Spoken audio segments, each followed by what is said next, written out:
Hermanos, justamente el día de hoy vamos a tocar este tema que se llama Misericordia quiero. El Señor lo repitió en algunas partes cuando Él estaba obrando para bien, estaba salvando almas, predicando el Evangelio de Dios, y recibía oposición, era lo normal, ¿no? Era lo normal. Aquí vas a ver que en los Evangelios se nos cuenta un matiz, ¿no? Una estrecha relación entre la labor abnegada del maestro, su servicio apasionado y al mismo tiempo toda la oposición que él recibía, las críticas, los ataques, ¿no? Las mismas burlas y desprecios, no solamente de gente del pueblo, sino también, hermanos, de los gobernantes, de los religiosos, de los que deberían de llevar el pueblo hacia el Mesías, hacia el conocimiento de las escrituras, hacia el cumplimiento de la ley y todo eso, más bien traían oposición al ministerio, al mensaje, ¿no? Y a la vida misma del Señor Jesucristo. Y en medio de toda esta oposición, hermanos, él siempre va a resaltar este título, misericordia quiero y no sacrificio. Y en alguna oportunidad le va a decir a los mismos religiosos, a los mismos fariseos, si ustedes, hermanos, o les dice, ¿no? Si ustedes conocieran, si ustedes supieran el significado, ¿no? Es como decir, si ustedes quisieran o se enterasen de qué es lo que el Señor o Dios quiso decir con esto de misericordia quiero y no sacrificio, ¿no? Entonces, obviamente hay una lección espiritual que el maestro a veces no lo va a decir en una forma tan textual, pero se sobreentiende, está implícito en el mensaje, que tiene que ver mucho con el servicio a los demás, ¿no? Entonces, esto el Señor lo saca de Oseas, Oseas capítulo 6, verso 6, especialmente cuando dice, porque misericordia quiero y no sacrificio, y conocimiento de Dios más que holocaustos. Ahora, todos sabemos quién fue Oseas, todos sabemos lo que Oseas va a pasar, y todos sabemos cómo Dios usa la historia de Oseas para graficar su amor, su fidelidad con su pueblo, ¿no? Oseas, hermanos, un profeta que a veces es poco entendido, a veces no se entiende cómo esto es que puede suceder, ¿no? En la vida de un hijo de Dios, un siervo de Dios, ¿no? ¿Cómo puede suceder esto? Entonces, muchos se confunden, quizás no entienden el detalle, el mensaje aquí, porque a Oseas, hermanos, primeramente se le manda a tomar una esposa, ¿sí? Y no era una mujer cualquiera, sino que era una mujer de lo que hoy diríamos de la calle, ¿no? Una mujer de la calle. Y una vez que se casan, esta mujer en repetidas ocasiones deja, abandona a su esposo, Oseas, abandona a su hijo y vuelve a la calle, vuelve a su antiguo oficio y finalmente termina en esclavitud, ¿no? Y el Señor le manda al profeta que vaya hacia el ágora, que era el mercado de esclavos, donde ella estaba, hermanos, siendo explotada sexualmente, explotada como esclava. Imagínense esa situación a la que llegó su esposa, pero él va con el pago de redención, ¿no? Y paga para rescatar a su propia esposa de el ágora.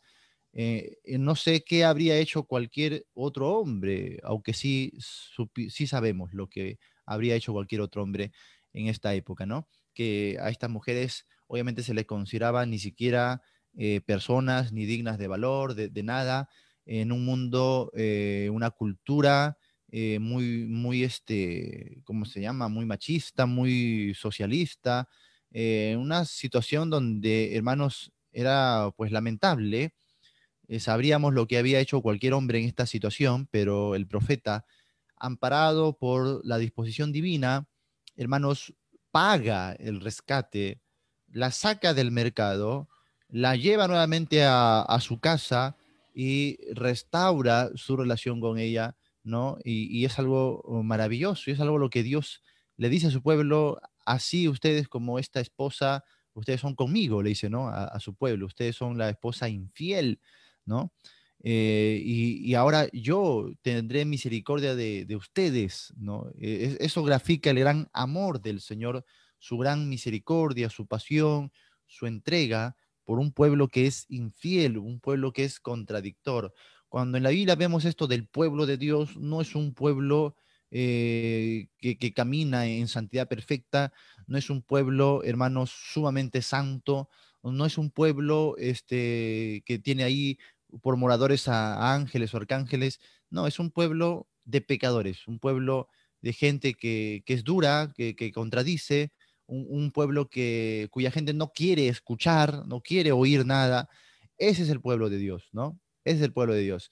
Y lo representativo en esta relación, lo que hace posible la estrechez entre Dios y su pueblo, esta unidad eterna entre Dios y su pueblo, no es la fidelidad del pueblo, ¿sí? Sino es el gran amor de Dios y su misericordia que extiende una y otra vez a este pueblo que es extremadamente terco y contrario. Hermanos, ¿cuántos nos sentimos en esta situación como la esposa de Oseas, en una situación lamentable, humillados, indignos, ¿no? Muy bajos, despreciándonos incluso a nosotros mismos, y sabemos, hermanos, que nosotros no valemos nada, y de pronto sentir una mano de amor que toca tras las rejas de esa cárcel con gran misericordia y con ojos que no son ojos acusativos, sino son ojos de perdón, son ojos de amor y nos da un valor que la sociedad no nos da y nos da un valor que el hombre no sabe darnos y paga con su propia vida, con su propia sangre, el rescate de nuestra esclavitud. Y nos libera, y no solamente nos libera, no es como cualquier hombre que si acaso pagara la deuda, de repente la echaría fuera y le daría carta de repudio. Este hombre no, la lleva al hogar y restaura su posición como esposa y le da su valor como mujer, su dignidad. Y esto es lo que Dios hace con su pueblo pecador. Le da restauración, le da posición, le da privilegios, le da, hermanos, bendiciones. Esto es lo que el padre hizo con el hijo pródigo, ¿no? Le dio anillo de oro, restaurando su posición y le hizo vestir con los mejores vestidos. Esto habla de precisamente su restauración, su limpieza, ¿no? E hizo gozo y fiesta, lo cual indica la misericordia, porque él merecía castigo, ¿no? Merecía el repudio y lo que Dios le da, o en este caso el Padre le da, su Padre le da, es una fiesta, es un banquete. Y esto es lo que Dios hace con su pueblo pecador. Nunca olvides cómo somos nosotros, más cómo es Dios. La fidelidad no es nuestra, es del Señor.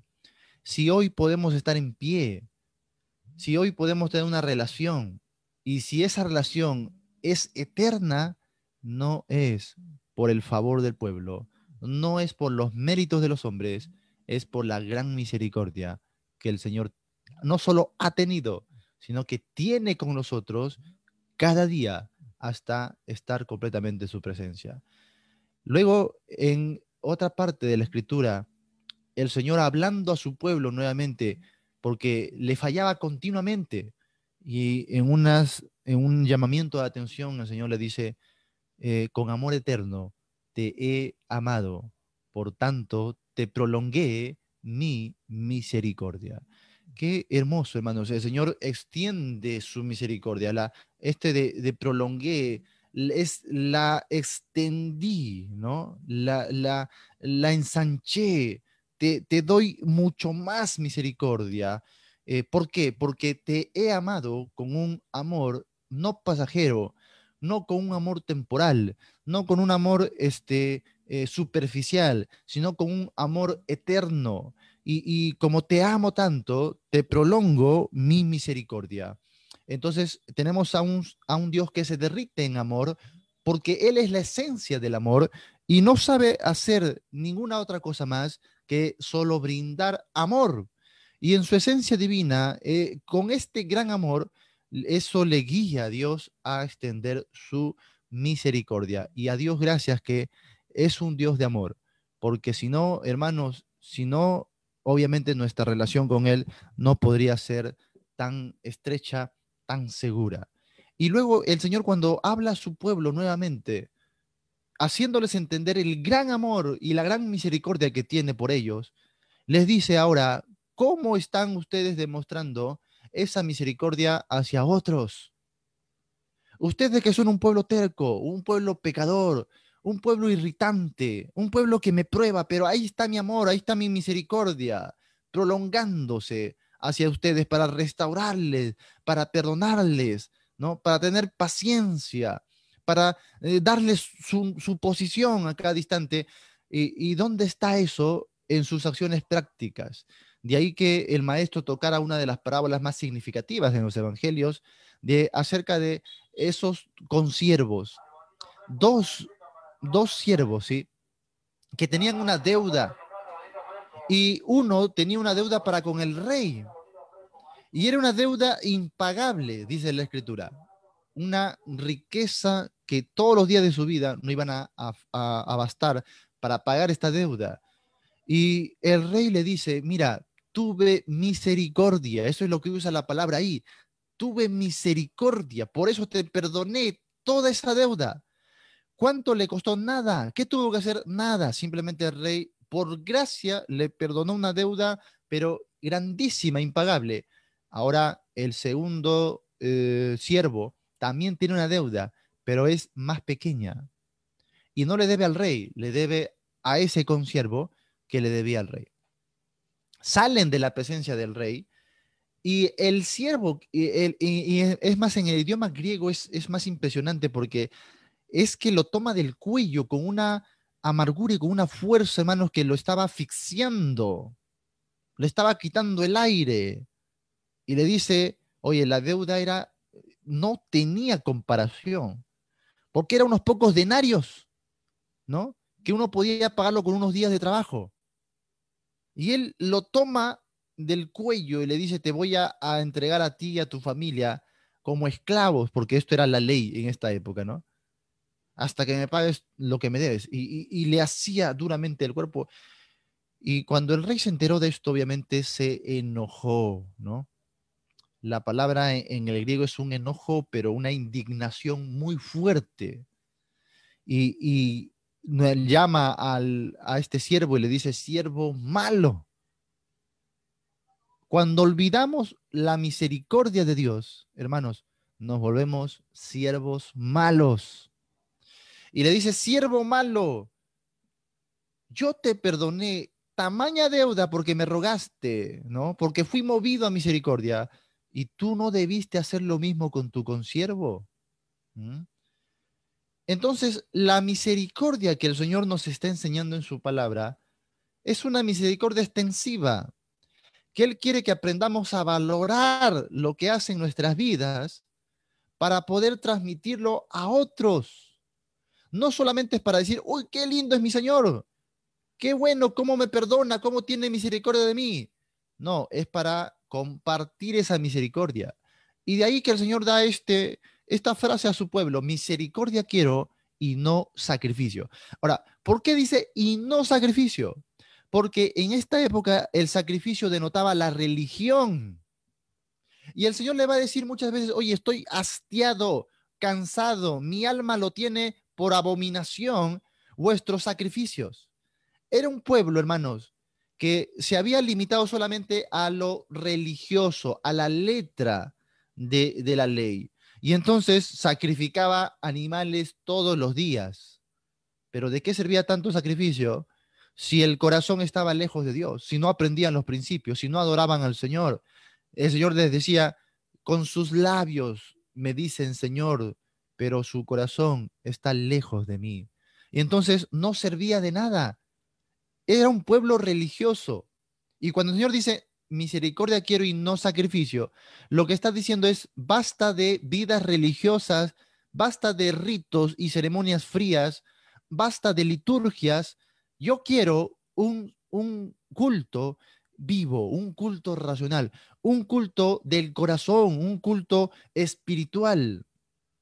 Y el hombre, desde su caída hasta estos tiempos, siempre está buscando medios religiosos de acallar su conciencia. Y ahí está una mujer en el desierto de Samaria, donde el Señor sale al encuentro de ella y le dice, si conocieses al que te pide agua, tú le pedirías más bien a él y él te daría agua de vida eterna. No tendría sed jamás. Y ahí está el Señor exponiendo la necesidad de su corazón y lo primero que ella pregunta al saber que él era posiblemente un profeta, le dice, ¿dónde debemos adorar? En este monte, el monte Gerizim, el monte de los samaritanos o en el monte de Jerusalén. Y le habla de cuestiones religiosas, políticas y sociales. Y ahí está Jesús queriendo transformar su corazón, queriendo saciar la sed de su alma. Y ella le pregunta por cosas religiosas, ¿no? ¿Qué monte? ¿Bajo qué sacerdocio? Recuerda, no sé si algunos sabrán los datos de esta historia, que en el monte Gerizim se había edificado un templo y había un sacerdocio. Y el templo era la copia exacta del templo que había en Jerusalén. O sea, habían hecho su propio monte, su propio templo, su propio sacerdocio, obviamente su propia religión. ¿Mm? Y entonces había una discusión, cuál era el verdadero santuario para adorar a Dios, si en el monte Gerizim o en el monte de Sión. ¿Mm? Y ahí está Jesús, otra vez poniendo énfasis en su corazón y ella lo que hace es, por favor, ¿dónde hay que adorar, Señor? ¿Dónde es el templo? ¿Con quién es? ¿Con los bautistas? ¿Con los pentebautistas? ¿Con quién es, Señor? ¿Con los albinianos o con los calvinistas? Y ahí está el Señor muchas veces queriendo tocar nuestros corazones, queriendo hablarnos, hacer una transformación en nuestras vidas, usarnos como instrumentos, y ahí estamos nosotros, ¿no? Que, ¿dónde es? ¿Con quién? ¿Con qué grupo? ¿Qué templo? Dios mío. Siempre el ser humano se va tras cuestiones religiosas y el Señor demuestra otra vez la misericordia. Trae a tu marido, ¿no? Y ya sabemos toda la historia, que desembocó en un testimonio pero tremendo para la sociedad allá en Samaria, en una cultura y en un tiempo donde judíos no querían saber absolutamente nada de los samaritanos. Jesús rompe estos paradigmas religiosos, políticos, sociales, y lo que prima en el ministerio del Señor es la misericordia, la misericordia. De ahí que cuando veía a las masas caminando, decía, los veo como, como ovejas sin pastor. Jesús decía, tengo compasión de ellas. Elemento necesario, imprescindible para formar parte de la gran comisión, para servir en el ministerio, es la compasión, la misericordia por las almas. Que hoy se rompa el paradigma de la religión, porque muchos están sirviendo en un ministerio solo por cuestiones religiosas, por, como decía Pablo, por vanagloria, a veces por contienda, a veces simplemente por costumbre, ¿no? Porque no nos queda otra cosa más que hacer, algunos por obligación. ¿Cuántos están sirviendo en el ministerio porque simplemente por el programa? ¿Mm? Simplemente por la cuestión religiosa. Hermanos, no te atrevas a servir en el ministerio si tu motivación no es la compasión y la misericordia. Si es que tus entrañas no se consumen porque ves a un pueblo cerca a ti ahí en tu comunidad que se va tras la perdición, un pueblo que está sin Cristo y se te carcome el corazón, como diría el apóstol Pablo, ¿no? Que sentía en las entrañas la necesidad que había en su sociedad y por eso decía, ay de mí si no anunciaré el Evangelio. La compasión de Cristo es lo que necesitamos todos nosotros. Y es lo que va a resaltar más en el ministerio del Señor. Misericordia quiero y no sacrificio. Luego, esta frase lo va a repetir el Señor, como les dije, para con los religiosos en un sentido apologético. Por ejemplo, vamos ahí a los evangelios, ¿sí? Y vamos a buscar Evangelio de Mateo, capítulo 9. Evangelio de Mateo capítulo 9. Y él lo va a decir en el verso 13. Claro que hay todo un contexto aquí donde, vamos a ver acá.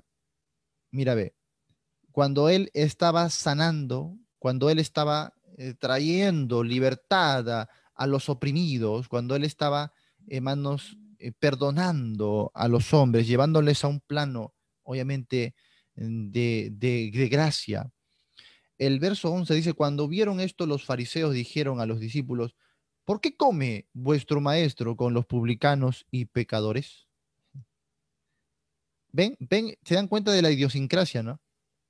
El pensamiento actual de estas personas, de esta cultura.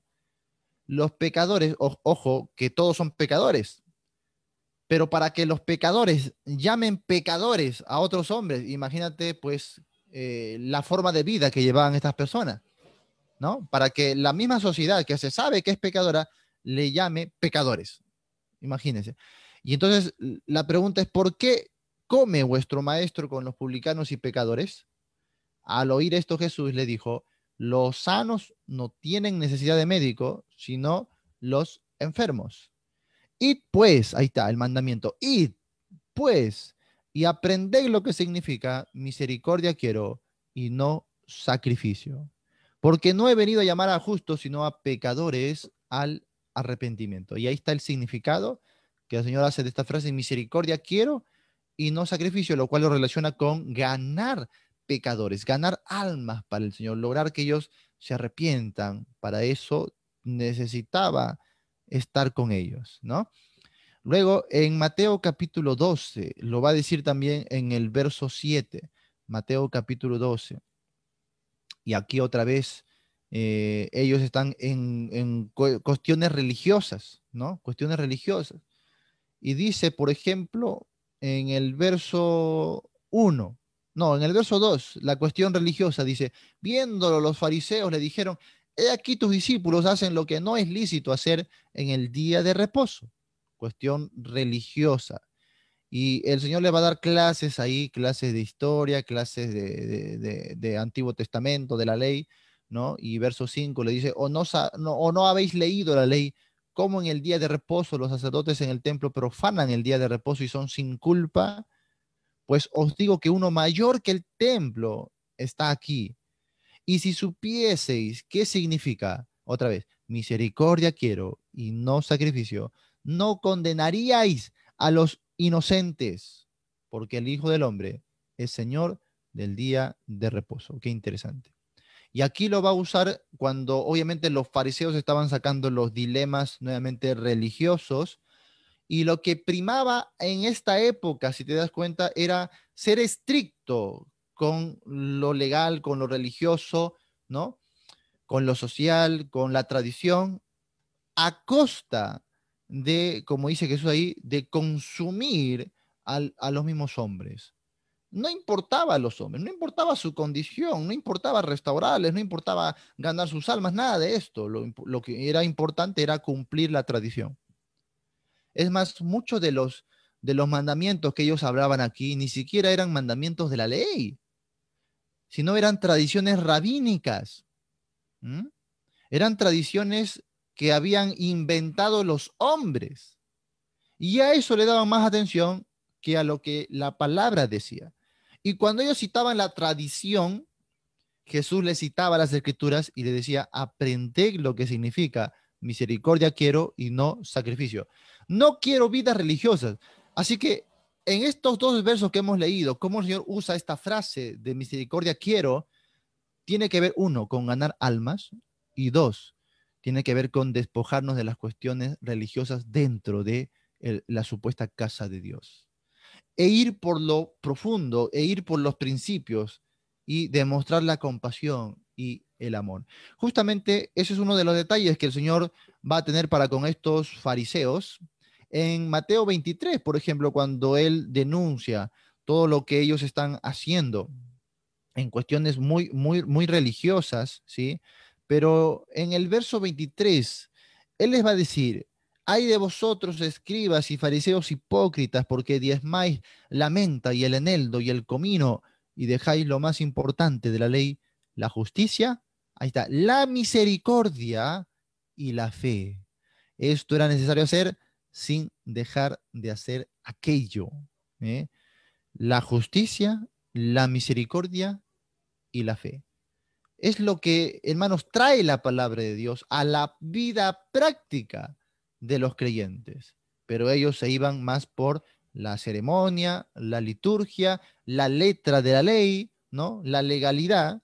Ellos se iban más por ese aspecto y Jesús tiene que remover otra vez más sus mentes, sus pensamientos, para que ellos encuentren un significado correcto de las escrituras.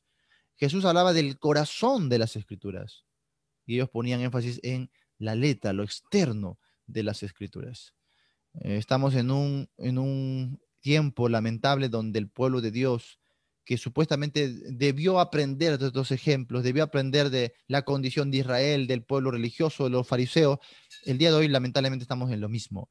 El pueblo evangélico está sumido en la religión, está sumido en los programas, ¿sí? En los paradigmas, en las tradiciones, ¿sí? Pone más cuidado al templo que, o sea, al templo físico que al templo espiritual, ¿no? Pone más cuidado de los programas y cultos que de la vida de las personas, de sus corazones, de ganar almas, ¿no? Estamos en una época donde más importa, hermanos, la apariencia que la gran comisión. Todo esto está tergiversado, o sea, nosotros estamos en peor condición que lo que estaba esta nación, porque nosotros tenemos el conocimiento, la revelación, la explicación, la luz del Nuevo Testamento, la sabiduría. Tenemos, hermanos, mucha ventaja y aún así estamos en la misma condición, somos peores. ¿Cuántas veces en los púlpitos se habla muy mal de Israel? ¿No? Ay, que mira cómo eran, que mira lo que hacían, que a pesar de lo que vieron, bueno, somos peores que ellos, porque tenemos sus ejemplos, tenemos la denuncia clara del Señor, tenemos el cuadro completo y aún así hacemos lo mismo. Basta de vidas religiosas, ¿sí? Basta de programas, liturgias, ceremonias. Hermanos, basta de esto y vivamos lo que significa misericordia, quiero y no sacrificio. Y esto es lo que el Señor nos va a mostrar en un aspecto muy, muy, muy práctico.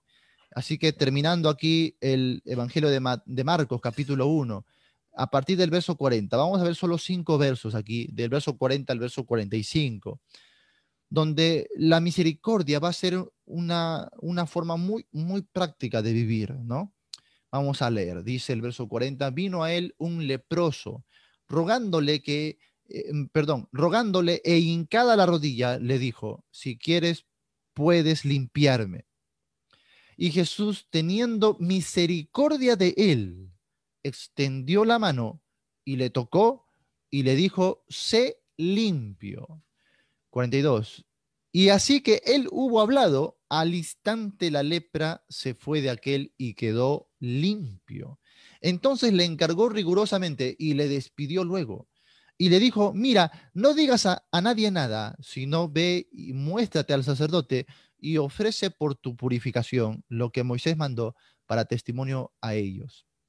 Pero ido él, comenzó a publicarlo mucho y a divulgar el hecho, de manera que ya Jesús no podía entrar abiertamente en la ciudad, sino que se quedaba fuera en los lugares desiertos y venían a él de todas partes. Muy bien. Ahí está la parte de la escritura que le da el fin al capítulo 1, hermanos, y este evangelio cada vez se acerca más, más a su lado más profundo, ¿no? Hacia su mensaje y hacia el desenlace, que es como una película, ¿no? Que va avanzando y llegamos al momento de cumbre, el apogeo, y finalmente llegaremos al desenlace donde veremos la aplicación o el mensaje general de todo este maravilloso libro. Ahora, en la escena y en nuestros bosquejos, vamos a ver ahí tres partes, ¿no? Número uno, la decisión del leproso. Número dos, vamos a ver la respuesta del maestro. Y número tres, vamos a ver los resultados de la misericordia. Muy bien. Otra vez, a los que están apuntando. Número uno, la decisión del leproso. 2, la respuesta del maestro. Y 3, los resultados de la misericordia. Muy bien. Vamos por la decisión del leproso. Número 1, hermanos, tenemos que ver aquí que el leproso tuvo una decisión atrevida, ¿no? Él tuvo que ser atrevido. Ahora, ¿por qué? Porque la ley dictaba, y si usted puede corroborarlo en Levítico 13 y 14, ¿ya? La ley dictaba, hermanos, que un leproso tenía que estar separado del pueblo. El leproso era considerado un agente contaminante.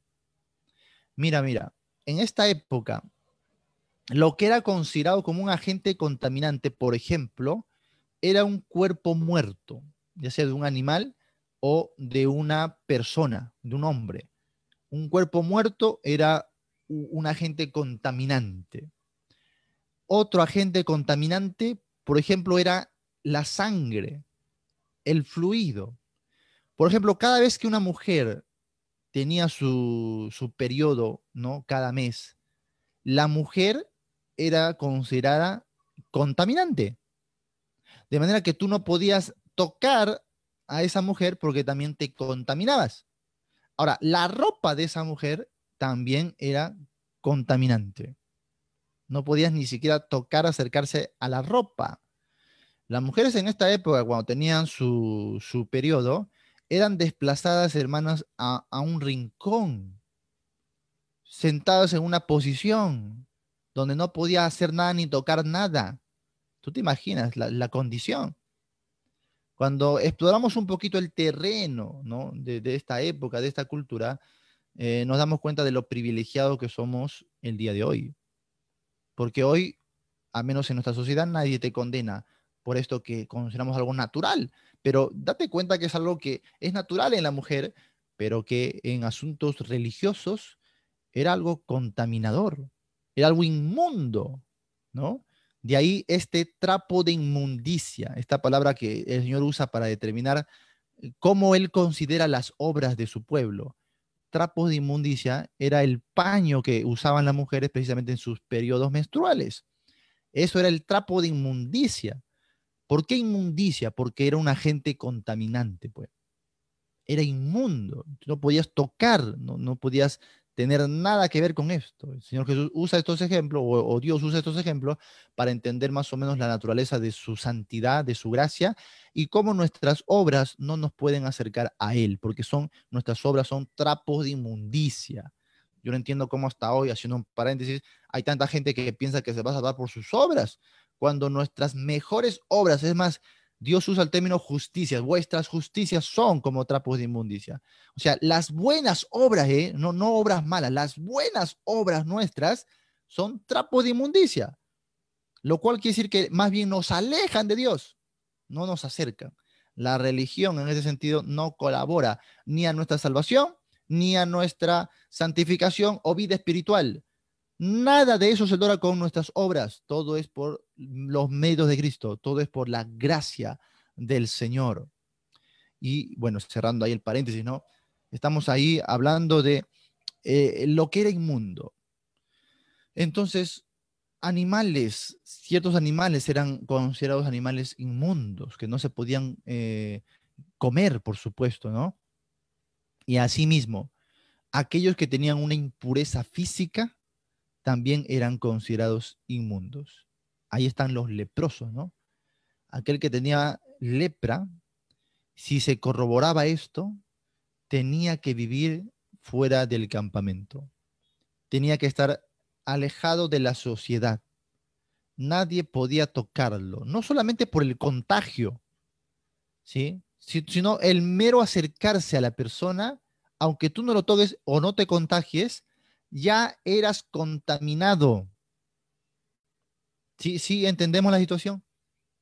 Entonces, cuando el hombre decide, voy a ir donde Jesús, está siendo atrevido, o sea, de ahí que la fe a veces es atrevida, ¿no? Él sabe la disposición de la ley, él sabe el corazón de la sociedad. Ahora, detrás de esto que Marcos va a narrar simplemente, mira, vino un leproso, ¿no? Vino a él un leproso. Detrás de esa frase hay una historia de vida. No sabemos cómo se contagió, no sabemos si lo adquirió cuando era niño, no sabemos más o menos los detalles de la enfermedad, pero sabemos que era un hombre marginado. Sabemos que hay una historia donde él de repente ha experimentado muchas veces que salgan corriendo de su presencia, algunos que le tiraban piedra o palos, ¿sí? Gente que le despreciaba, marginado en la sociedad. Él sabía el corazón del hombre. Él sabía la condición de la religión, de la cultura de la sociedad de su momento. Y había pasado tiempo en las sombras. Si alguien sabía lo que era la marginación, definitivamente era este hombre. No entendemos nosotros porque nunca hemos estado en esta condición de vida.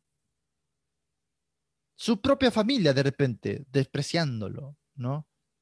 Humillándolo. Y ahí tenemos un hombre en la soledad, donde los únicos en su momento que podían entenderlo era gente en igual condición que él. De ahí que los historiadores narran que en esta época habían valles, habían ciertos lugares fuera de la ciudad, acantilados, cuevas, donde había comunidades de leprosos, donde se juntaban ellos, hermanos, a tratar de enmendar un poquito sus vidas, de tener una sociedad, ¿no? Y ahí estaba, imagínate, ¿te imaginas vivir en esta comunidad apartada, marginada, donde los únicos que te entienden son otros leprosos como tú? Y esto, trasladándolo a la vida espiritual, lamentablemente, a veces también es cierto para con nuestra misericordia práctica. A veces los únicos que nos entienden son aquellos que pasan o pasaron lo mismo que nosotros. ¿Mm? Y a veces nosotros también no valoramos, no entendemos, no tenemos empatía y misericordia con unas personas, sino hasta que pasamos nosotros lo mismo. ¿En cuántas veces el Señor nos ha enseñado a amar así? Cuando vemos a alguien o cuando pasamos algo que otro está pasando y recién le entendemos. Recién queremos ayudarle porque ahora le entendemos. ¿Sabes qué es lo maravilloso que Dios nos va a enseñar en su palabra? No, no tanto es la simpatía, sino es la empatía. Porque la simpatía es fácil, ya que tú, por tu propia condición, por lo que estás pasando, estás experimentando, entiendes lo que otro también está pasando. Por ejemplo, los que han perdido un hijo se conduelen y se duelen muchísimo más cuando otra persona también pierde un hijo, porque dice, bueno, yo entiendo lo que estás pasando, entiendo su situación, ¿no? Aquellos que han pasado algún tipo de injusticia, aquellos que han pasado un tipo de enfermedad, entienden mucho más a otros, ¿eh? Los que han estado en el hospital, cuando van a visitar a otro que está enfermo, no es igual que alguien que nunca ha estado en un hospital. ¿Mm? No es igual. De repente una persona que nunca estuvo en un hospital entra con sonrisa, con bromas, pero alguien que ha pasado eso entra de una manera muy diferente. Su manera de entender, su manera de, de, ¿cómo se llama?, de sentir es diferente, porque lo ha experimentado. ¿Eh?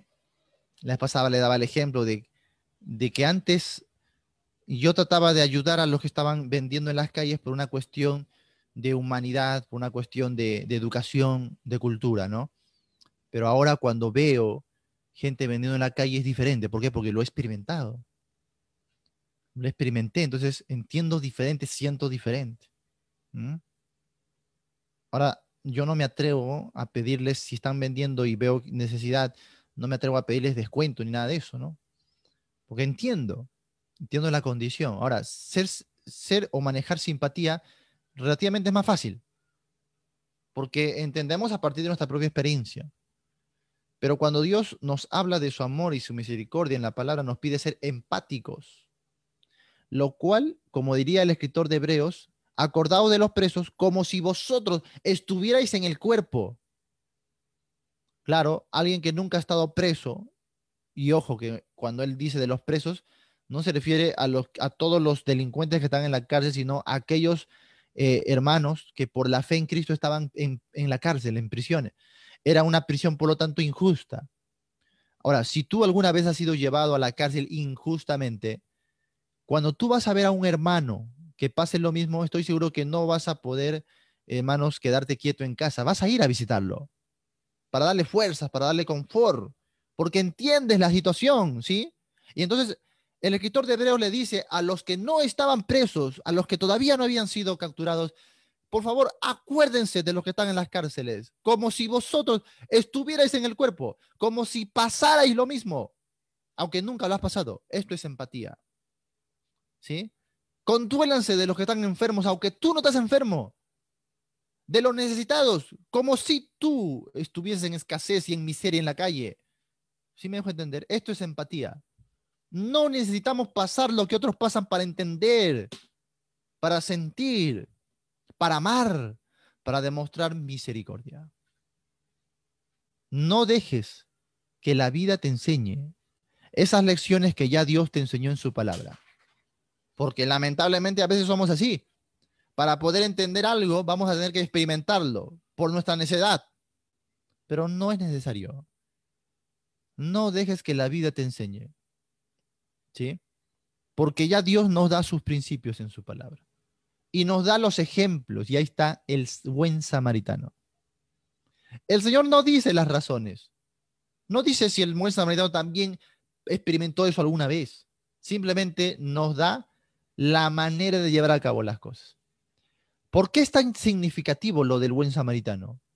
Porque nuevamente, si no conocemos el trasfondo, no vamos a entender. Porque en esta época judíos y samaritanos no se llevaban, se odiaban, se aborrecían a muerte. Por eso es lo significativo de la parábola del buen samaritano. ¿Por qué? Porque está, hermanos, en una cultura diferente, ¿sí? En una sociedad diferente. El buen samaritano está rompiendo prejuicios, paradigmas sociales, políticos, religiosos. No solamente está teniendo misericordia a pesar de. ¿Mm? Y no necesitó pasar o estar pasando lo que estaba pasando este hombre, simplemente tuvo empatía. Y la empatía que él tuvo fue al borde del sacrificio, porque incluso no solo sanó sus heridas, no solo lo llevó hasta un lugar, sino pagó por el cuidado de este hombre. Esto es misericordia. Y esto es amar al prójimo, le dijo el Señor a los religiosos. Esto es lo que el Señor dice, misericordia quiero y no sacrificio. Porque casualmente los que pasaron antes que el samaritano eran un sacerdote, un escriba, o sea, religiosos. ¿Eh? Y el Señor le dice, no, un samaritano, alguien que no tenía nada que ver con la religión aquí, con la cultura entre los judíos, es el que obra misericordia. Y el Señor dice, es ese tipo de misericordia el que yo quiero, el que yo estoy buscando. Empatía, ¿sí? Empatía. Hermanos, no querramos pasar recién lo que otras personas están pasando para poder dar misericordia. Tenemos que ser empáticos, como si estuviésemos en su cuerpo. Hace falta el amor de Cristo morando en el corazón de alguien para que pueda experimentar este tipo de empatía.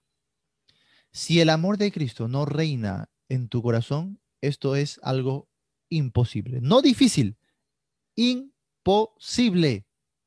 No podemos, porque nuestro corazón es pecaminoso, nuestra carne es egoísta, porque nuestro amor es condicional, ¿sí? Entonces, no podemos si es que Cristo no reina en nuestros corazones. Entonces, no simplemente se trata de hacer obras, buenas obras, se trata de que Cristo sea el primer amor de nuestras vidas. Y cuando eso suceda, créame que la misericordia, la empatía va a ser natural. Va a ser natural. Así que nuevamente, estamos, hermanos, en una sociedad donde acumula mucho para sí misma, ¿no? donde es fácil ver por los hijos y sacrificarse por los hijos porque los amamos, porque son parte de nuestro círculo, ¿no? Pero aquí lo que Dios nos mueve es ver por otros que no están en nuestro círculo. Así que ese sacrificio que estás haciendo, ese esfuerzo, ese amor denodado por los tuyos, no cuenta en esta oportunidad. Eso es fácil. A veces nos jactamos, ¿no? Lo que yo hago por mi hijo y lo que hago por mi casa, pero eso es lo fácil.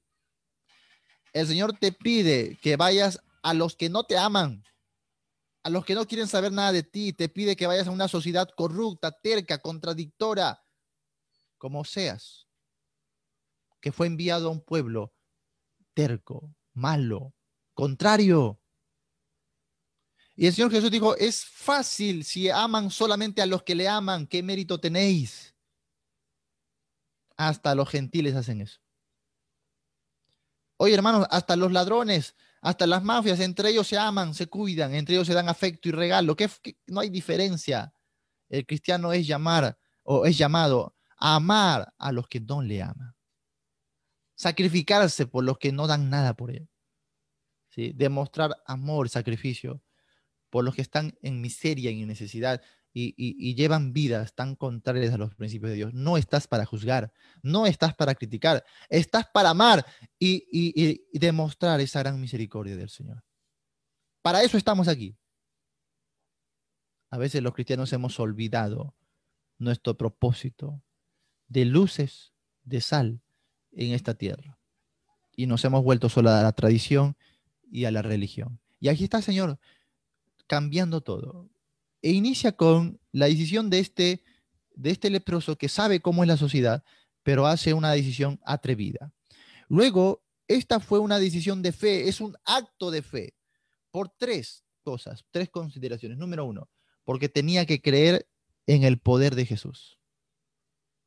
Él de repente había recibido la información. Recuerda que la fama del Señor estaba llegando por todos los contornos de Galilea, y entonces él habrá escuchado y él tuvo que haber creído las escrituras y tuvo que en este momento decir, se está cumpliendo y tiene que creer que Jesús de verdad tiene el poder de cambiar su condición. Ojo, aquí no solamente sanar, ya hemos visto todo el trasfondo de lo que implicaba ser leproso en esta sociedad. Entonces, no es simplemente sanar de una enfermedad, era restaurar su posición, dejar de ser inmundo y contaminante ante la comunidad, poder entrar al templo a adorar. ¿Sabías que ellos no podían entrar al templo, ni a una sinagoga? Poder entrar al culto. ¿Te imaginas que estemos en la iglesia cantando y alabando, adorando a Dios y usted no puede entrar? ¿Has estado en una situación así? No. ¿Por qué? Porque estás en la misericordia del Señor. Pero allá afuera hay muchos que no tienen esa comunión con Dios. Si esto no te duele, no has aprendido nada de misericordia. Hay muchos que no pueden entrar confiadamente a la casa de Dios. ¿Sí? Hay muchos que no están sirviendo, no están adorando, no están disfrutando esto que tú sí disfrutas. Y si tu corazón no se mueve a misericordia, no has conocido al Señor, que a Él sí le importaba la condición del hombre, no solo en su cuerpo, sino en su espíritu, en su condición social. Y dispuesto está a restaurar, y Él tiene que tener fe, que el Señor puede cambiar su situación. Tiene que creer en el poder de Jesús. Dos, tiene que creer en la compasión de Jesús. En la Biblia, hermanos, el término sótero o también soso, que es salvación, que es salud. Cuando la Biblia expone la salvación en su panorama más amplio, nos da por lo menos dos elementos imprescindibles para que esto ocurra. Ojo que cuando el Señor dice, he venido a sanar y salvar, la salvación tenía que ver la salud con la sanidad, ¿no? No tanto del cuerpo, sabemos que es una sanidad espiritual, pero que involucraba una palabra que hablaba de este principio de sanidad y salud. Y la Biblia cuando habla de esta salvación, obviamente la comunidad lo entendía como una sanidad física, por lo menos tenía que haber dos elementos. Uno, alguien con la capacidad de salvar. Y alguien, obviamente, con esa necesidad de ser salvado, lo que es ser sanado. Pero el que tenía la capacidad de salvar o sanar, también tenía que tener el querer hacerlo. Hay estos dos elementos. Si hay dos elementos para que haya sanidad, ¿no? Alguien que tenga la capacidad, el poder de hacerlo y alguien que quiera hacerlo. Se efectuaba una misericordia, un acto de sanidad o de salvación. Entonces, en la época, por ejemplo, había gente adinerada, tenía la capacidad de ir a la Gora y pagar el precio por el rescate de unos esclavos. Sí, tenía la capacidad, pero ¿qué pasaba si no quería? Simplemente no había libertad de esclavos. Habían personas que tenían la capacidad para sostener a los necesitados, pero si no quería, ¿qué pasaba? Nada. No, nada. Entonces, para que yo pueda obtener el favor, gracia, el que, el que me atiende no solo tiene que tener la capacidad, poder, sino tiene que querer. ¿Sí me voy a entender? Tiene que querer.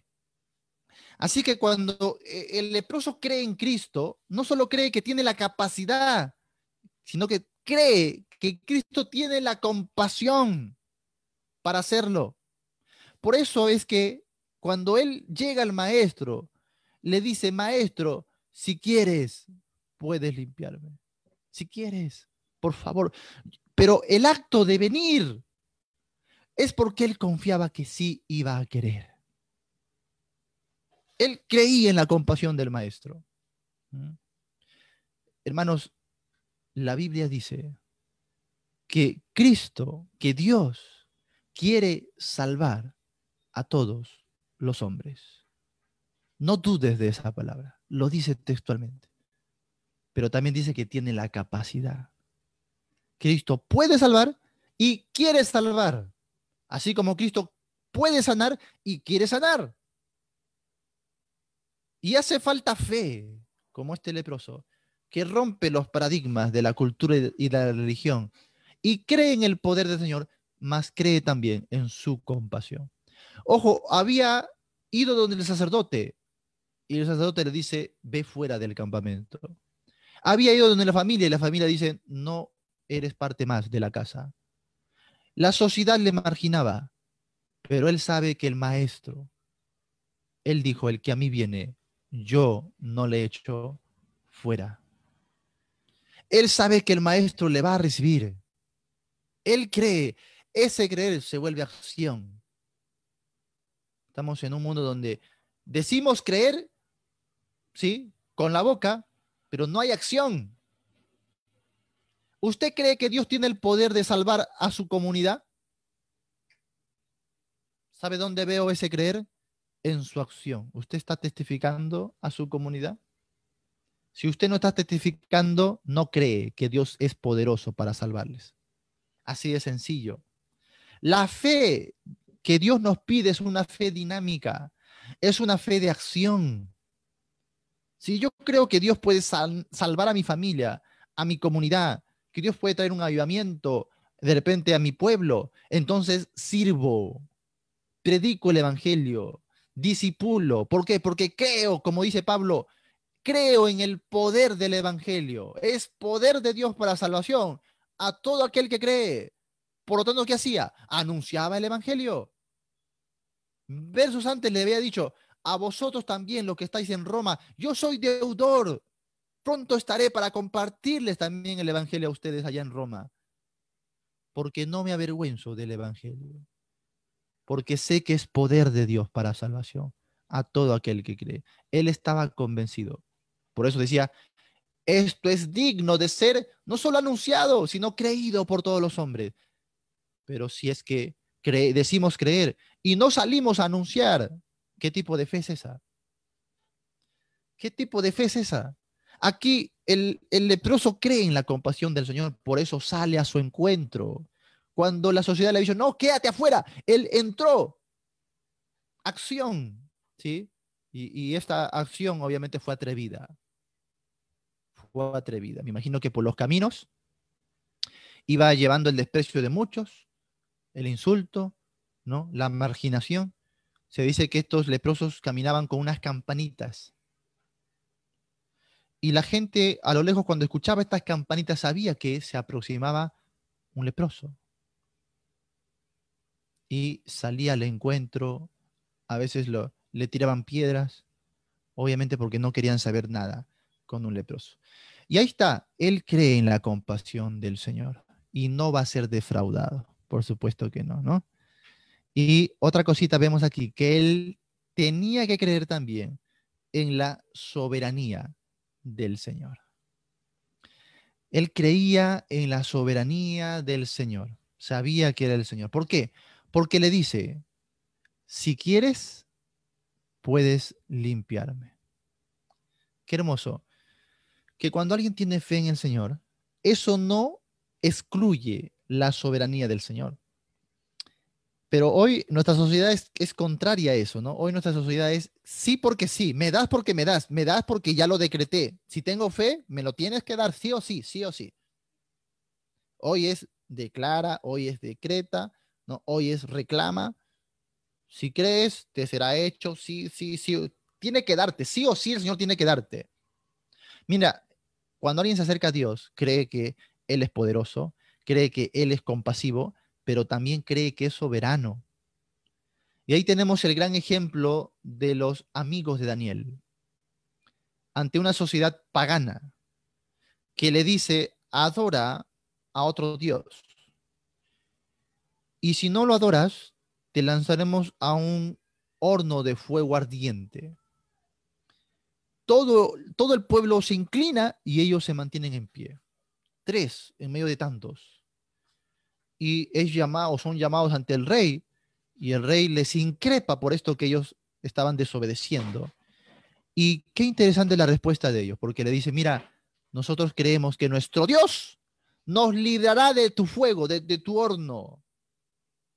La fe, ahí está, que cree en el poder de Dios y cree en la misericordia de Dios. Nuestro Dios nos librará, pero ahí está también el creer en la soberanía. Dice, pero si nuestro Dios no nos salva del fuego, porque saben que Dios es soberano y saben que Dios quiere, saben que Dios puede, pero saben que Dios es soberano.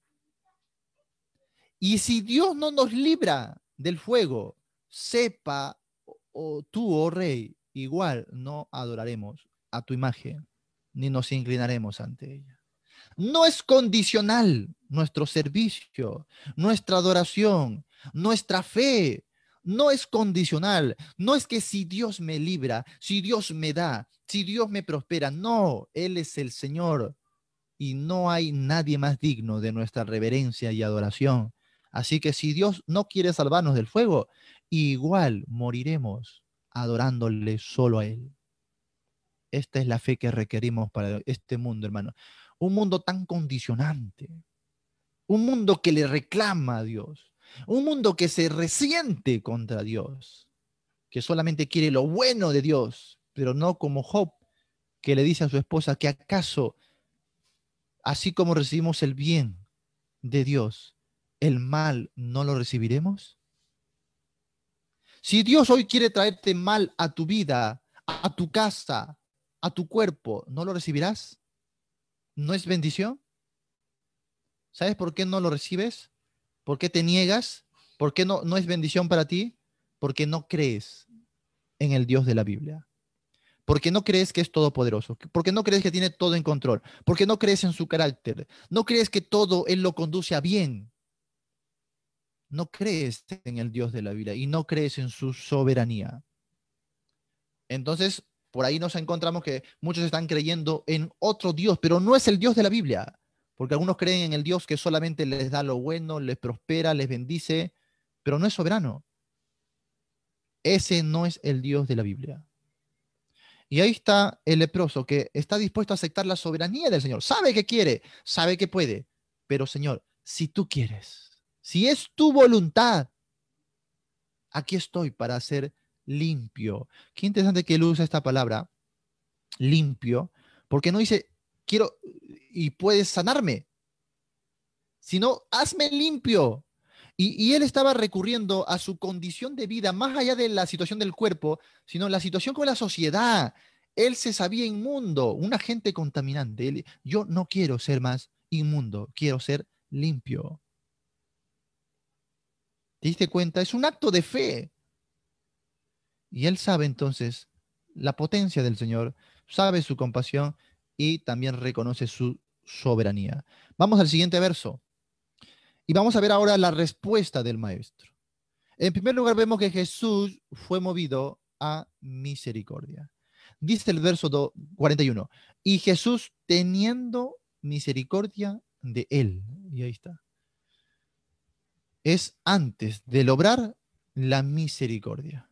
Jesús teniendo misericordia de él.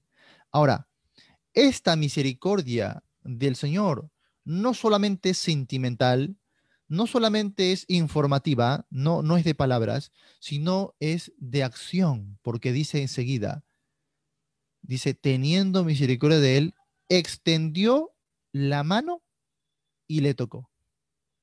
Ahora, este extender la mano, y según lo que hemos visto en el verso 40, hincada la rodilla, nos vemos que el leproso estaba en una posición humillada, estaba arrodillado, o sea, estaba reconociendo al Señor como su Señor, como el Mesías, estaba adorando y le estaba haciendo una adoración incondicional, porque él no se acerca de pie y le dice, sáname, y si me sanas me hincaré a tus pies. No, Señor. Él se hincó a los pies del maestro cuando estaba todavía con lepra, cuando estaba en esa condición inmunda, cuando su situación no había cambiado. ¿Cuántos el día de hoy primero quieren el milagro, después la adoración? No, Señor, la adoración es incondicional. Me limpies o no me limpies, Señor. Me hagas o no me hagas el milagro. Estoy a tus pies. Entonces era incondicional. Era su Señor. Y por eso dice, si quieres, límpiame. Estoy dispuesto. Estoy aquí reconociéndote. Pero mi adoración es incondicional. Y después de esto, vemos que hay una distancia. Yo no me imagino que él estaba enteramente a sus pies ni tocándole. Estaba un poquito lejos y estaba así hincado ante su presencia. Y la Biblia dice extendiendo la mano. El Señor rompe con esa distancia. Él se acerca, Él se aproxima al hombre pecador, al hombre inmundo. Este acto de extender la mano, ¿no? Nos habla de la misericordia activa del Señor, dinámica, de acción. Y vemos, hermanos, que Él está rompiendo la estrechez que había, ¿no? Y acercándose al pecador. Entonces, no solamente dice que extendió la mano en un acto de como de acercarse, sino dice poniendo sus manos, le puso las manos. ¿Mm? Qué interesante. Le puso la mano. Extendió la mano y le tocó. ¿Mm? Lo mismo va a decir Mateo. En Mateo 8:3, Jesús extendió la mano y le tocó. Luego Lucas también, en Lucas capítulo 5, verso 13, entonces extendió él la mano, le tocó diciendo. Qué interesante. Antes que el Señor Jesús diga con sus palabras, lo dijo con sus manos. Y mientras le está tocando, y yo me imagino tiernamente, wow, en ese momento me imagino la escena y la gente que está a lo lejos, sus discípulos de repente atrás del maestro, muertos de miedo, ¿no? Y todos, yo escucho un leve susurro como, ¡ah! Cuando el Señor pone sus manos en el leproso. El Señor estaba enseñando una misericordia muy, muy práctica. Estaba impactando a su cultura y a su sociedad. Hermano, ¿cuánto de tu accionar impacta la sociedad hoy? ¿Cuánto de tu fe está impactando tu entorno? Que la gente puede decir, ¡ah! Y quedarse con la boca abierta. ¿Qué estás haciendo? Dios mío, esto es inusual. Hermanos, somos llamados a impactar a este mundo. Él toca al leproso. Ojo, que no solamente por el detalle de que se va a contagiar, sino por el detalle de que era un agente contaminante, lo cual nos informa que el Señor estaba reinterpretando las escrituras, ¿eh? Porque habían entendido mal. La idea no era que lo marginen, la idea era que tengan un acto de fe tal al Señor para tener compasión de estas vidas y el Señor iba a obrar. Pero se habían olvidado del Dios que abrió el Mar Rojo, se habían olvidado de la roca que fluía agua, se habían olvidado del maná del cielo, se habían olvidado de todo esto. Por eso que marginaban a los leprosos, a los enfermos, a los pecadores. Por eso que el Señor Jesús reinterpretaba la escritura y le decía, si ustedes supieran lo que significa misericordia quiero, ¿saben lo que está diciendo? Ustedes tenían la llave de las puertas de los cielos. Si hoy el pueblo cristiano evangélico entendiese este principio, hermano, sabría que tendría hoy el favor, el poder, la gracia inconmensurable de Dios para abrir las ventanas de los cielos. Y el Señor derramaría tantas bendiciones como no te imaginas, pero como no le creemos, como hemos olvidado sus obras, como olvidamos su compasión y misericordia y su soberanía, simplemente marginamos, despreciamos, no echamos a andar esta misericordia y por eso cerramos más bien las ventanas de los cielos, asegurándonos para nosotros mismos, cuidándonos a nosotros mismos. ¿Mm? Alguien que en estos tiempos ha sido contagiado del COVID, no sé cuántos podrán entender eso, al menos yo puedo entender algo, ¿no? Sabemos lo que en esa circunstancia, cuando alguien no te atrevas a ir a la casa del pastor. ¿Por qué?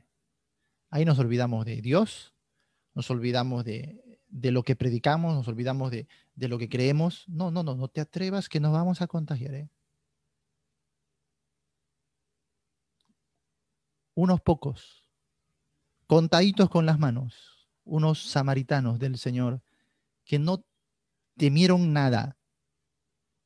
Hermanos, vinieron hasta mi casa y nos sirvieron ahí en la boca la comida y nos abrazaron con tanto amor. Jamás en mi vida he sentido tanto, tanto amor, tanto afecto. Ahí se prueba la fe y el verdadero amor cristiano. Y estas personas jamás se contagiaron. Y nadie lo sabe. Ellos no lo hicieron por creerse nada delante de nadie. Solamente ellos saben quiénes son. Lo que estamos pasando y lo que pasamos a cada paso, a cada circunstancia que nos toca, son oportunidades para medirnos a nosotros mismos. ¿Cuál es nuestra fe? ¿Cuál es el amor? Si realmente Dios impactó nuestra vida, si realmente creemos en ese Señor que tiene en control todas las cosas. ¿Mm? Así que hermanos, la Biblia dice misericordia quiero y no sacrificio. Estamos ante un marginado, alguien que la sociedad iba a rechazar como el día de hoy rechazamos a los que están enfermos, ¿no? Ay, si estornudas hoy. Y, y él experimenta algo diferente. Él experimenta no solo al Señor que dice, ya, ya, te voy a sanar, pero más allá, más lejitos. Qué interesante, Jesús podía hacerlo. Cuando vino el centurión, hombre de renombre, autoridad, el Señor le dice, vaya y te será hecho, ya y cuando llegues a tu casa, ahí está tu milagro. Pero al leproso, él extiende la mano y le toca. Qué hermoso, ¿no? Esta compasión del Señor, esta misericordia del Señor. Entonces Jesús pone sus manos. Entonces no solo el leproso, sino Jesús también rompe los paradigmas de su momento, de su cultura. Rompe los prejuicios y demuestra No solo el amor, sino el poder del Señor y lo que Él estaba buscando para con su pueblo y reinterpretando las escrituras porque ellos lo habían tergiversado todo. Dice la Biblia que la lepra, en el momento que el Señor le dice, no, no tanto que le toca, sino que en el momento que Él dice la palabra, porque dice quiero en primer lugar, demostrando su consideración, sí quiero. Muchas veces nos preguntamos, ¿el Señor querrá? Sí quiere. Señor, ¿querrá sanar a mi esposo? Este hombre que ya lo veo más para allá que para acá. Que sí quiere, hermano. Estos hijos descarrilados, el Señor los quiere. Y este pueblo que es tan pecador y anda en el Señor quiere. Algunos de repente se preguntan, ¿el Señor querrá conmigo? ¿Querrá salvarme? ¿Querrá sanarme? Que sí quiere. El Señor Jesús dice hoy, quiero. La iglesia podrá decir, no quiero, pero el Señor nunca. El Señor sí quiere. Él dice, el que a mí viene, yo no le echo fuera. Y yo me imagino que este sí quiero del Señor habrá sido una eternidad en la vida del leproso. Me imagino en su mente habrá pasado la historia de su vida, sucesos donde las personas lo rechazaban, donde el sacerdote lo expulsaba, donde la familia, hermanos, lo tenía por inmundo, una sociedad que no lo reconocía. Yo me imagino que la historia, las escenas de su vida iban pasando mientras que el Señor iba tocándole con ternura y diciéndole sí quiero, y grandes lágrimas de sus ojos estarían brotando de este hombre que no solamente se sabe escuchado, sino que se sabe amado, amado por el Señor. Y la historia de su vida cambiando en solo unos segundos. Así de grande es la misericordia del Señor. Y dice la Biblia que la lepra le es sanada instantáneamente. Verso 42 dice, y así que él hubo hablado. Ahí está la palabra. Hermano, haciendo un paréntesis en todo esto. El poder del Señor para hoy radica en la palabra.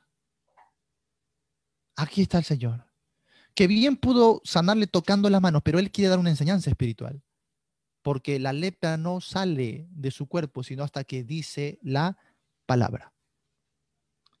Y ahí está el poder, por supuesto, está la soberanía, está todo lo que aprendemos, pero por supuesto está la aplicación hacia la palabra de Dios. Estamos en un mundo donde la mayoría dice ser creyente, donde hay mucho pueblo evangélico, donde hay muchos templos, y donde todo el mundo dice creer en Dios, pero no quiere la palabra. Qué interesante. Quieren el milagro, quieren la prosperidad del Señor, quieren las bendiciones de Dios, pero sin palabra. No queremos palabra. No, ay, qué aburrido. Este pastor que predica 2 horas, Dios mío. No, no, hay que el otro que doctrina, que no, no, no, no, no. Solamente ponme la mano y ya está. Quiero sanidad, quiero milagrito. Túmbame al suelo un ratito. Una movidita del cuerpo para salir un poquito de ahí estaciado. Hoy, hermanos, queremos disfrutar de cosas pseudo espirituales, pero no queremos nada con la palabra. ¿Mm? Y ahí está el Señor Jesús demostrando lo significativo de la palabra de Dios. Sí quiero, sé limpio. Y así él hubo hablado al instante, dice, qué hermoso los que fueron testigos de este no es un milagro de esos que salen en shows televisivos donde vamos echando el agüita un poquito más, ya va creciendo su brazo, va creciendo su brazo, Dios mío, esas, disculpen la palabra, pero tonterías que la gente hoy está creyendo. Nada que un poquito más, un poquito, no, dice la palabra del Señor e instantáneamente, dice la Biblia, al instante, la lepra se fue de aquel y resultado, quedó limpio. ¿Mm? Yo me imagino si antes con tocarle la gente digo, ¡oh! Ahora que ver que la lepra le sale del cuerpo y queda completamente limpio, en un segundo la gente habrá caído de espaldas, ¿no? ¿Qué habrá pensado? ¿Qué habrá dicho? De repente todos enmudecieron en un momento hasta que comenzaron a glorificar al Señor. El poder del Señor, su misericordia, y la palabra de Dios. Todo esto actuó en armonía. Por supuesto, estaba el poder del Espíritu Santo, ya lo sabemos, ¿no? Estaba la aprobación del Padre, todo lo que se estaba moviendo. La esfera celestial estaba en acción para satisfacer la necesidad de un solo hombre. ¿Cuánto estamos dispuestos a mover nosotros? A entregar nosotros, hermanos, por un pecador, para que se arrepiente y venga a los pies de Cristo. El Señor nos está enseñando muchísimo sobre este misericordia quiero y no sacrificio.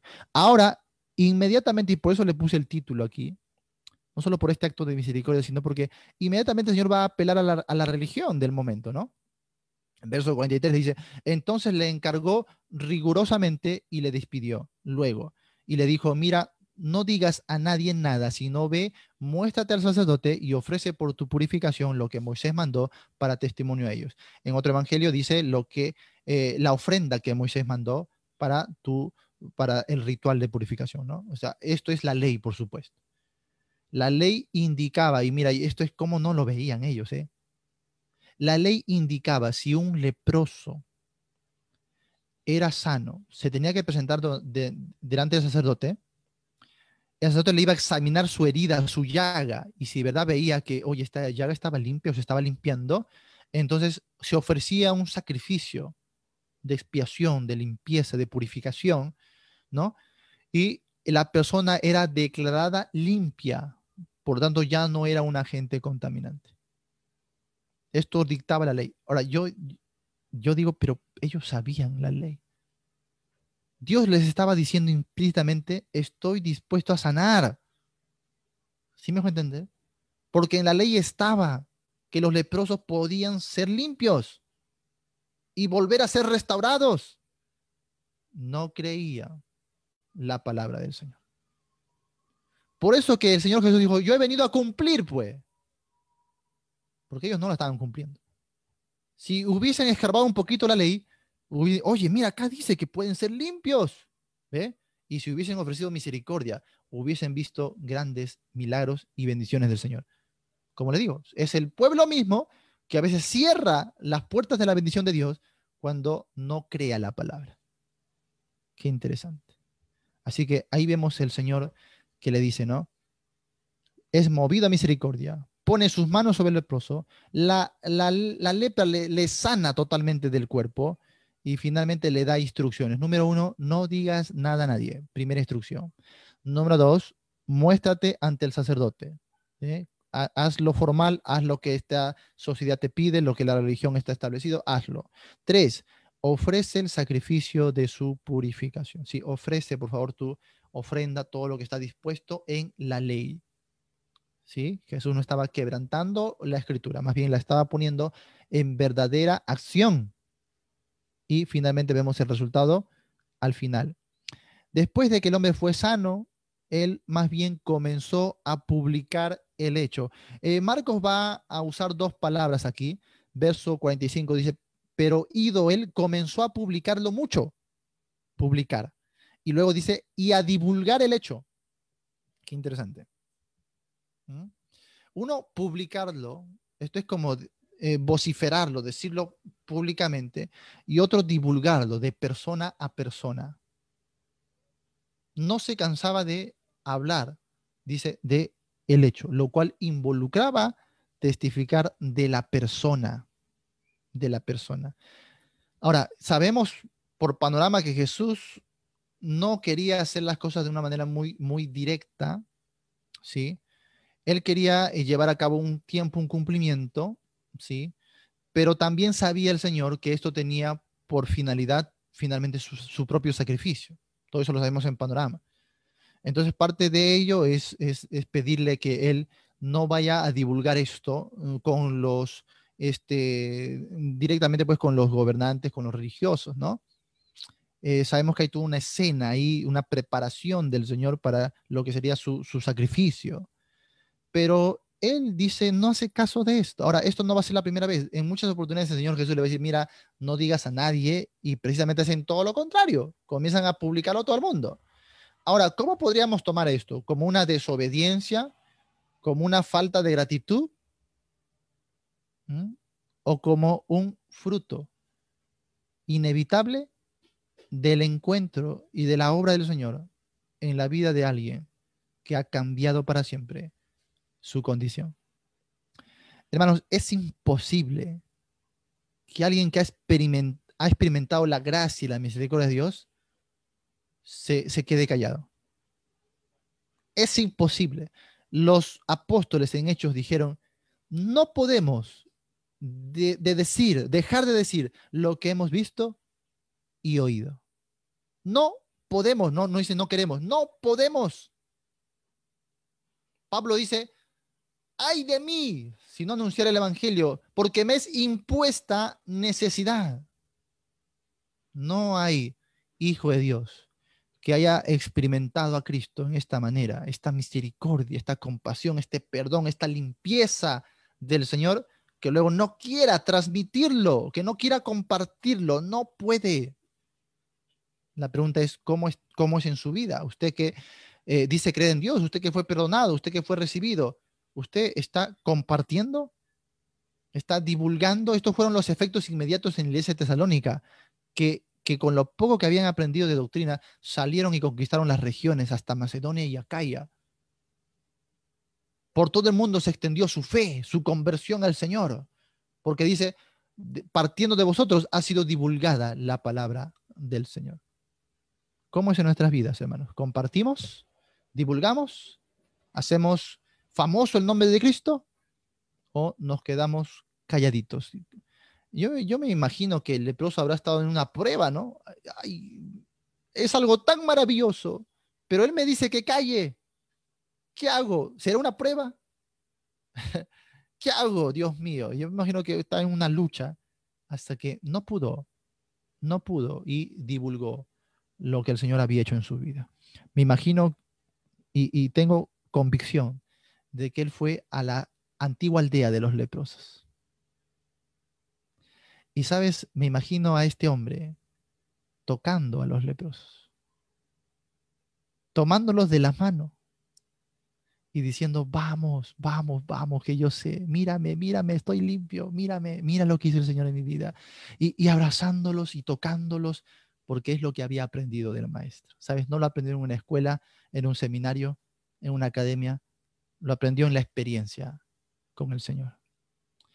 Y comenzó a ir por estas aldeas, a traer a los marginados, ¿sí? A contarles las maravillas del Señor.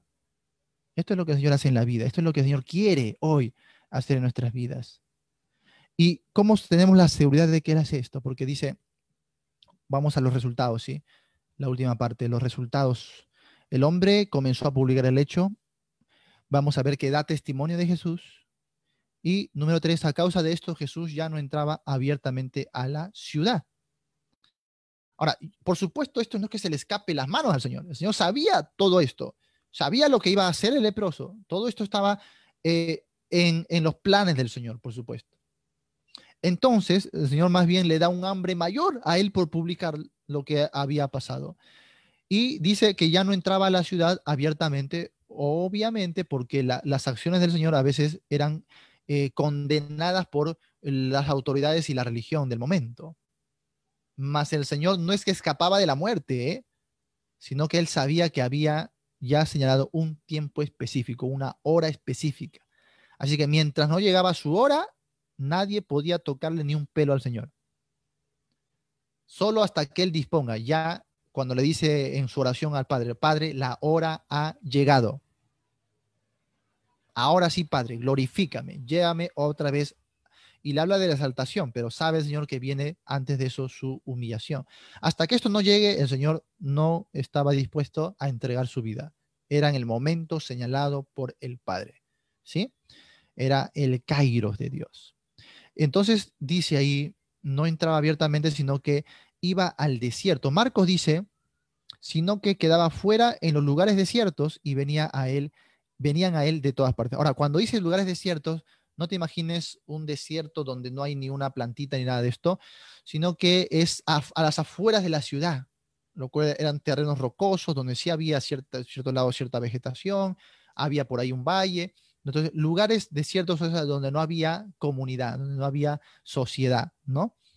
Y vamos a ver que los evangelios informan de este detalle Por ejemplo, en el Evangelio de Mateo, él no habla tanto de esto, del desierto, siempre dice, mira, no lo digas a nadie, si no ve, muéstrate al sacerdote y presenta la ofrenda que ordenó Moisés para testimonio a ellos. Luego, en Lucas, sí nos dice en el verso 15, pero su fama se extendía más y más y se reunía mucha gente para oírle y para que le sanase de sus enfermedades. Mas él se apartaba a lugares desiertos y oraba. Ahí Lucas nos da un detallito más. O sea, la idea no es tanto que Jesús vivía en el desierto como lo hacía Juan el Bautista. La idea es que Jesús salía continuamente al desierto. Eso es la idea, ¿no? Salía, volvía, se escondía, ¿no? Volvía a la casa, otra vez salía. O sea, la idea es que el ministerio que realizaba en la ciudad tan público de la sanidad, de los milagros, todo esto, lo iba a realizar ahora por eventos afuera de la ciudad. Muy probablemente Jesús fue a estas aldeas de los leprosos, con mucha probabilidad, que estaba ahí nomás a las afueras de la ciudad. Y la escritura dice que su fama crecía, es decir, no solamente el leproso contaba, sino que a partir de lo que el leproso contaba, más gente también comenzaba a contar y a divulgar.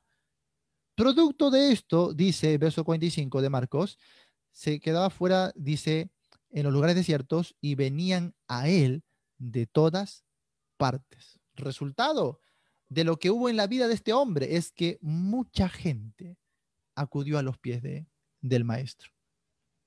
Mucha gente. Él no se pudo callar. La palabra comenzó a prosperar. Y ahora no solo Jesús iba hacia ellos, sino que la gente buscaba a Jesús con sus necesidades. Pero mira la importancia de un primer paso, ¿no? De aquellos que son pioneros, porque el leproso se acercó él solo, pero luego todos los demás leprosos, me imagino, iban en cantidad, amparados en el testimonio de este primer hombre, el que se atrevió, el que rompió los prejuicios, el que tuvo una fe de acción, ¿no? El que creyó en la palabra y en la compasión del Señor, en su poder. Entonces los demás, ya impulsados por este testimonio, ahora sí se atrevían a ir al maestro. ¿Cuán importantes son aquellos impulsadores, aquellos que dan los primeros pasos? ¿Querrá ser usted como este leproso?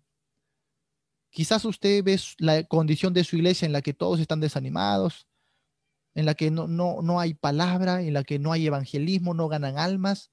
Usted se ve en su sociedad, en su comunidad, en su trabajo, donde todos están yendo en contra de Dios y a favor de la corriente del mundo.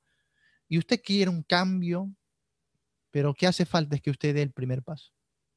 Usted tenga una fe dinámica, usted tenga una fe atrevida, una fe que rompa paradigmas, una fe, hermanos, que cree al Señor y que está dispuesto a hacer algo diferente. Muchos, cientos de leprosos se quedaron allá fuera de la ciudad, sabiendo que el maestro había llegado. Uno entró, buscó y se hincó a los pies del maestro. A causa de eso, muchos vinieron a los pies del Señor. Hermanos, ¿estás dispuesto a ser de los primeros? Ahí en tu comunidad, en tu congregación, qué sé yo, en tu país, en tu ciudad, ¿estás dispuesto a ser de los primeros? Que a través de tu testimonio, el mundo y tanto pueblo pueda ver algo y el Señor puede hacer maravillas. Eso es lo que podemos decidir el día de hoy. Misericordia quiero y no sacrificio. Dejemos la religión a un lado. ¿Cómo estamos mirando a las personas? ¿Cómo está nuestra compasión? ¿Cómo está nuestra gratitud al Señor? Examinémonos a nosotros mismos, si estamos en la religión o estamos en la compasión del Señor. Que Dios me los bendiga. Amados hermanos, vamos a orar.